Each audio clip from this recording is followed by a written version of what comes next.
Mõnikord tuleb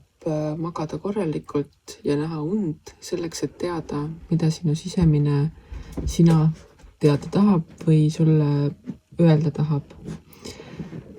Tänasel päeval on väga hea vaadata tagasi sellele, mis on see,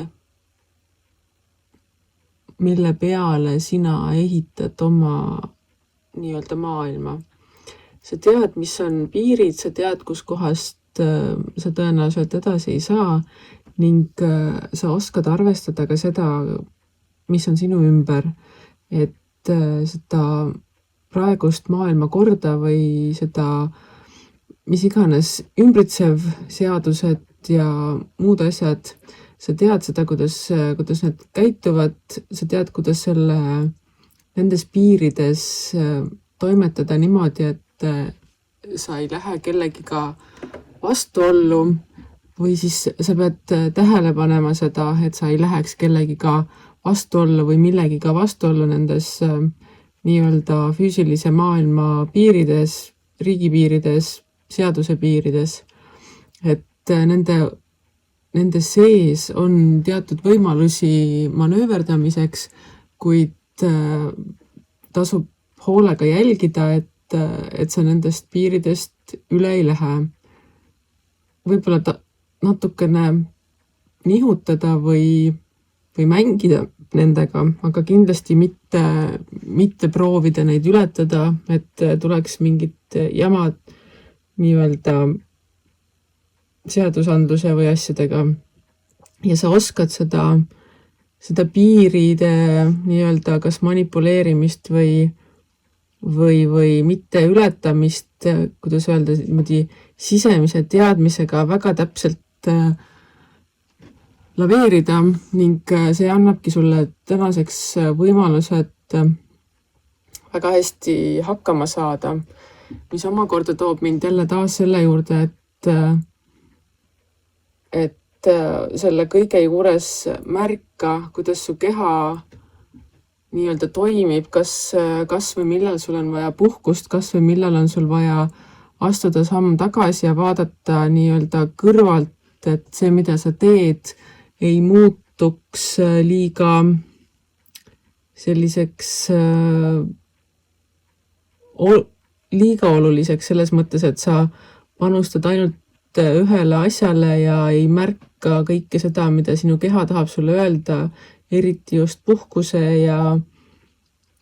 rahulikkuse ja tagasihoidlikkuse nagu koha pealt. Iseenesest see sisemise tarkuse ja sisemise põlemise nii-öelda väljatoomine on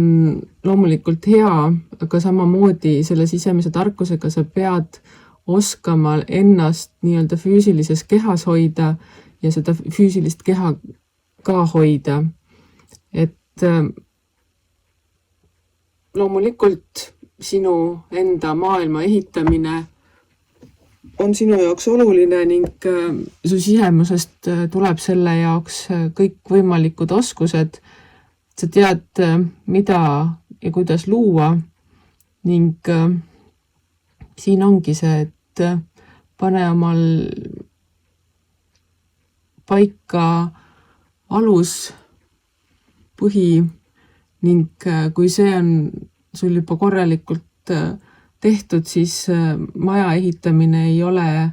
enam teab mis keeruline ülesanne, sest et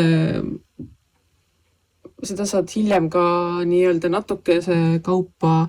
juurde ehitada või muuta, kuid kui sul baasi või põhja ei ole korralikku all, siis see maja, mida sa ehitad, ei püsi.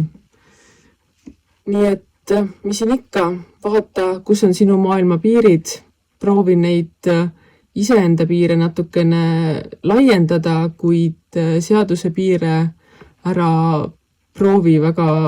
aktiivselt ületada, sest et see ei too sinule praegusel hetkel mingisugust kasu ning oma sisemist teadmist, tarkust kasuta ära selleks, et leida ka õiged hetked puhkamiseks, leida ka õiged hetked tagasiastumiseks, millistel hetkedel on vaja seda nii-öelda seda laveerimise kunsti, et millal lükata ja millal mitte lükata ning ega siis midagi. Pane samamoodi edasi, ehita oma maailma ning usalda elu.